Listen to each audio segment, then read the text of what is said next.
In the late 14th century, when the courts of Europe shimmered with gold and cruelty alike, there ruled a monarch known not for mercy, but for his strange obsession with silence. King Reinhardt of Saxony, often called the Songless King, feared lies more than daggers, and he loathed false melodies even more. To him, a poorly sung note was not just an offense to music, it was an insult to truth itself. He had been a child of noise, born to the endless sound of choirs, lutes and minstrels who sang of his father's victories. But one fateful night those same voices betrayed him. The royal minstrels, drunk and mocking, sang songs that turned his mother's death into jest.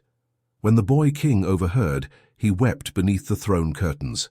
The laughter etched something eternal in him, the conviction that false tongues were the root of all evil. Years later, when Reinhardt took the throne, he began a campaign not just against traitors or thieves, but against dishonest mouths. Anyone who spread rumors, performed mockery, or exaggerated their talents in song was branded an enemy of truth. In his mind, words were blades that could wound kingdoms, and he intended to dull them with fear. The king's court became a place of quiet dread. Minstrels sang with trembling hands, and gossip died on the lips of courtiers before it could live. He ordered every musician to undergo truth recitals, in which they performed before him while blindfolded, so only their sound could be judged. Those who faltered faced punishment, but Reinhardt's punishments were unlike any known before. Reinhardt was fascinated by the idea of poetic justice, pain that mirrored the crime. He studied instruments not for their melodies, but for their shapes, for how they could twist the body rather than delight the ear. He summoned blacksmiths and scholars, even clerics who had studied torture devices from across Christendom. From their combined malice came his most infamous creation, the Flute, the Flute of Shame. But in the early days of his reign, before the flute was made, Reinhardt's punishments were crude. He gagged jesters with waxed scrolls, nailed tongues to wooden tables, and made singers kneel in silence while choirs performed around them. His throne room smelled of candle wax, sweat, and fear, an empire built not on song, but on restraint. The courtiers learned to speak in whispers. Even nobles began to censor themselves, terrified that a single exaggeration could seal their fate. And yet, the king's obsession only deepened. He began to claim that dishonesty could be heard, that falsehood vibrated differently through the air. He said that when liars spoke, the room hummed with poison. He often wandered the corridors at night, listening at doors, trying to catch that hum. Some said he could hear lies the way a wolf hears fear. Servants began to believe he had made a pact with the devil, that the devil had tuned his ears to human deceit. Whether truth or superstition, it made the palace a prison of silence. Among his closest advisers was Master Odo, a blacksmith from Prague known for crafting ceremonial armor. Reinhardt took a special interest in Odo's work, often sketching designs beside him in the forge. One night, he ordered Odo to fashion something that would make the mouth sing its own humiliation. He wanted an instrument that was both music and punishment, a device that would turn a liar's words into their own confession. Odo, terrified but loyal, began experimenting. The forges of Saxony glowed for weeks, and the sound of hammer on metal mixed with the distant howls of prisoners. Court rumors whispered that the king himself played with prototypes, placing them on mannequins, watching how they would fit against human lips and hands. He called it tuning the truth. Meanwhile, the musicians of Saxony lived in terror. Inns went silent. The traveling bards stopped visiting castles. Even wedding celebrations were hushed affairs. A single wrong verse could lead to ruin. It was said that one minstrel tried to flee the kingdom disguised as a shepherd, carrying no instrument but a broken reed pipe, and yet even he was captured, dragged before the throne, and accused of false sound. The king's wife, Queen Matilda, once begged him to end the madness. "Music is God's breath," she said softly. "If you silence it, you silence heaven." Reinhardt only smiled, his eyes hollow. "Then let heaven sing honestly," he replied. She never spoke of it again. The first public execution of a liar under Reinhardt's rule took place in the courtyard of Altenburg Castle. The accused was not a spy or traitor, but a jester who had mocked the king's lisp during a feast. Reinhardt ordered that the man be stripped, painted gold, and made to stand on a stage. The king then commanded silence and listened. When the jester began to beg for mercy, Reinhardt said, "There, hear that hum? That is the sound of deceit." After that day, the courtiers began to call him the listener. No one dared to contradict him, for even the whisper of disagreement might be heard. Those who once laughed now stared at the floor when he entered. His throne room became a chapel of fear. But beneath all this madness, the king's obsession still lacked a perfect vessel, a punishment worthy of his twisted vision of justice. And that was when Odo returned from the forge with a creation unlike any before. It gleamed in the torchlight like a silver flute, but longer, heavier, crueler. The king's eyes widened as he beheld it. "Does it sing?" he asked. Odo hesitated. "It screams, my liege." Reinhardt smiled for the first time in years. He lifted the cold metal, feeling its weight, tracing its holes and clasps meant for fingers and mouth. "Then the age of false music is over," he whispered. That night, as thunder rolled across Saxony, Reinhardt ordered the guards to prepare the chamber of judgment. By dawn, the kingdom would witness a punishment that no bard would ever forget, a songless performance carved in metal and pain. And thus the Flute of Shame was born, not as an instrument of art, but as the king's answer to deceit itself. The first cries it produced would not come from melody, but from flesh. The next morning, the blacksmith's bell tolled not for creation, but for confession. The king had chosen his first performer. The dawn that followed was grey and heavy, as though the sky itself hesitated to look upon what the Songless King had planned. The courtyard of Altenburg Castle filled with guards, nobles, and trembling servants, their breath rising like smoke in the cold morning air.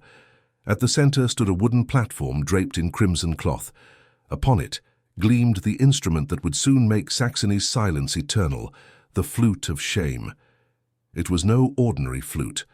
The blacksmith, Master Odo, had crafted it from tempered iron, polished until it shone like a mirror of sin.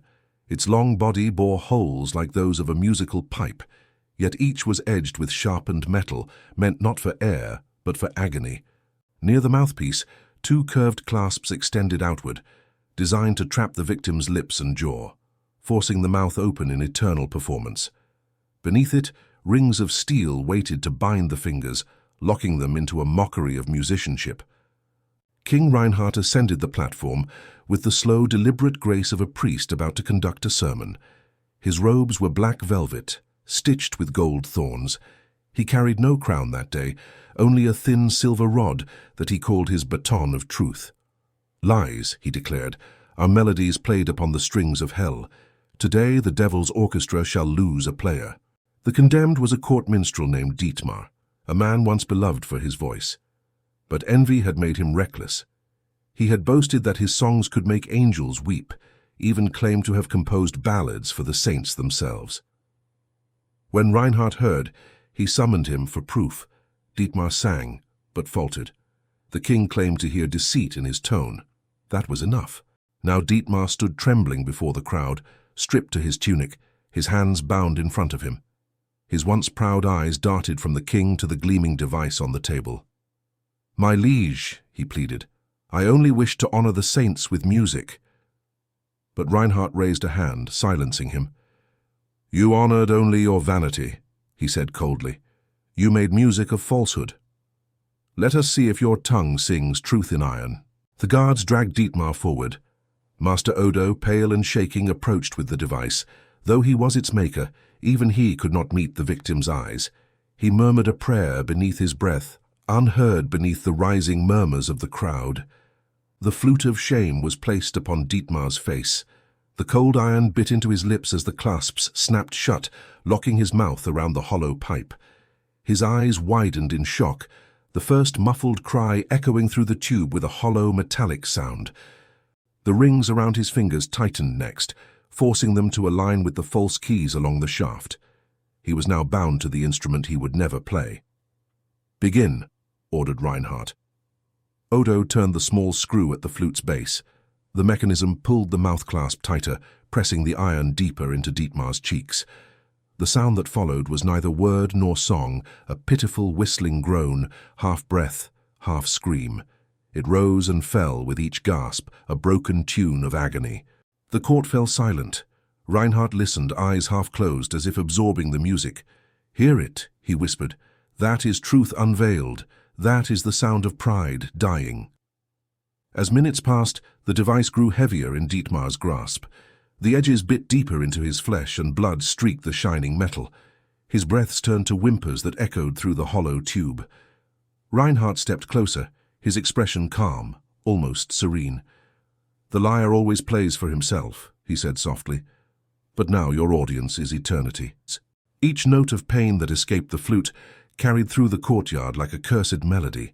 Birds fled the castle walls. Some courtiers turned away, unable to watch. Others, afraid of being seen as weak, forced their gazes to remain fixed.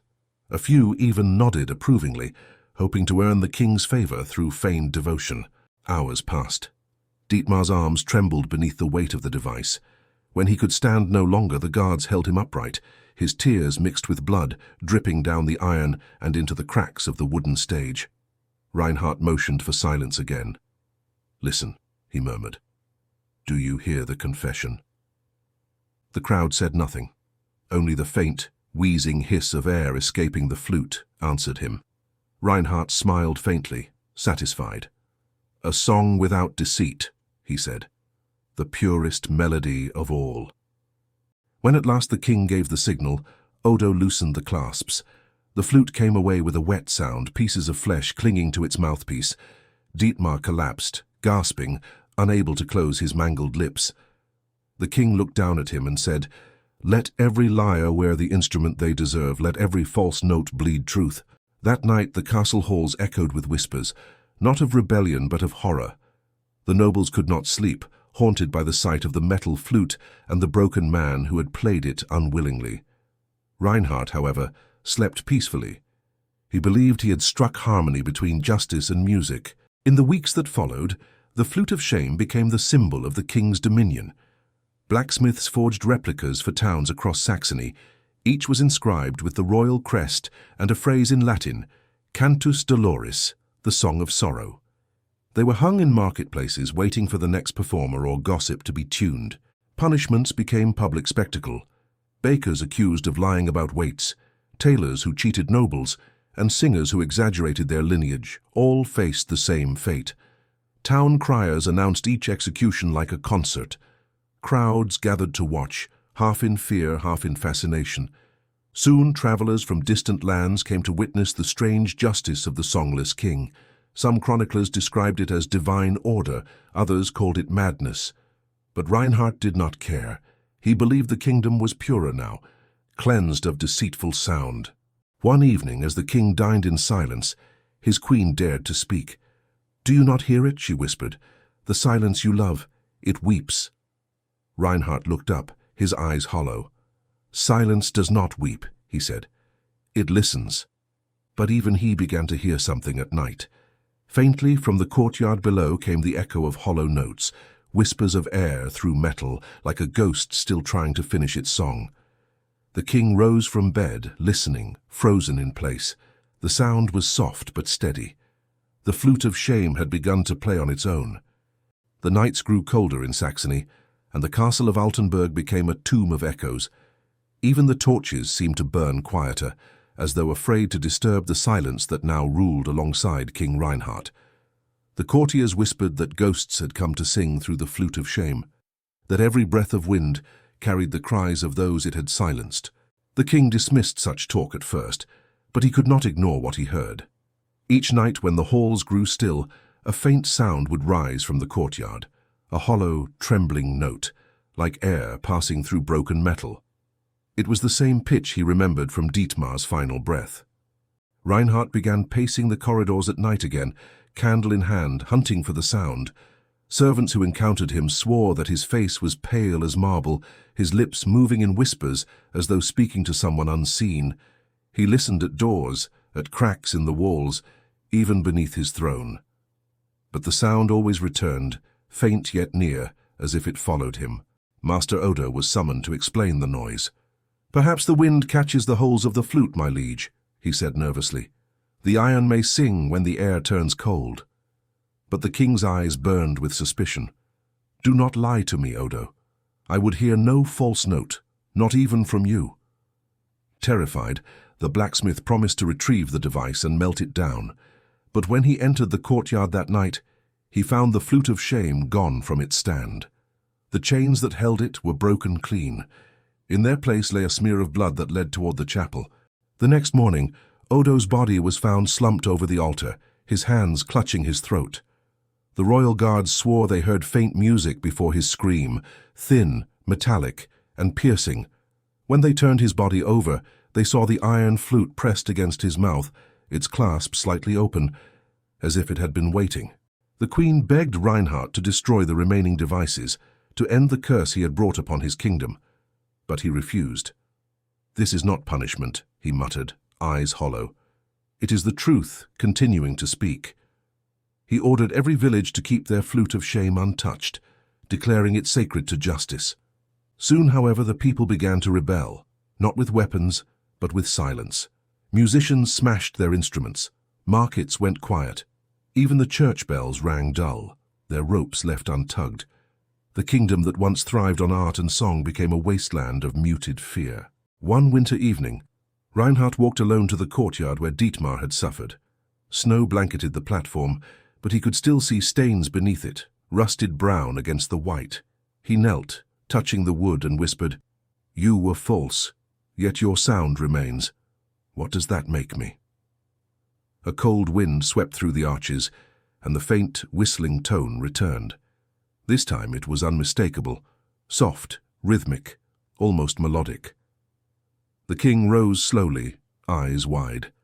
From the shadows near the gallows he saw it, the Flute of Shame, half buried in snow, its iron gleaming like bone.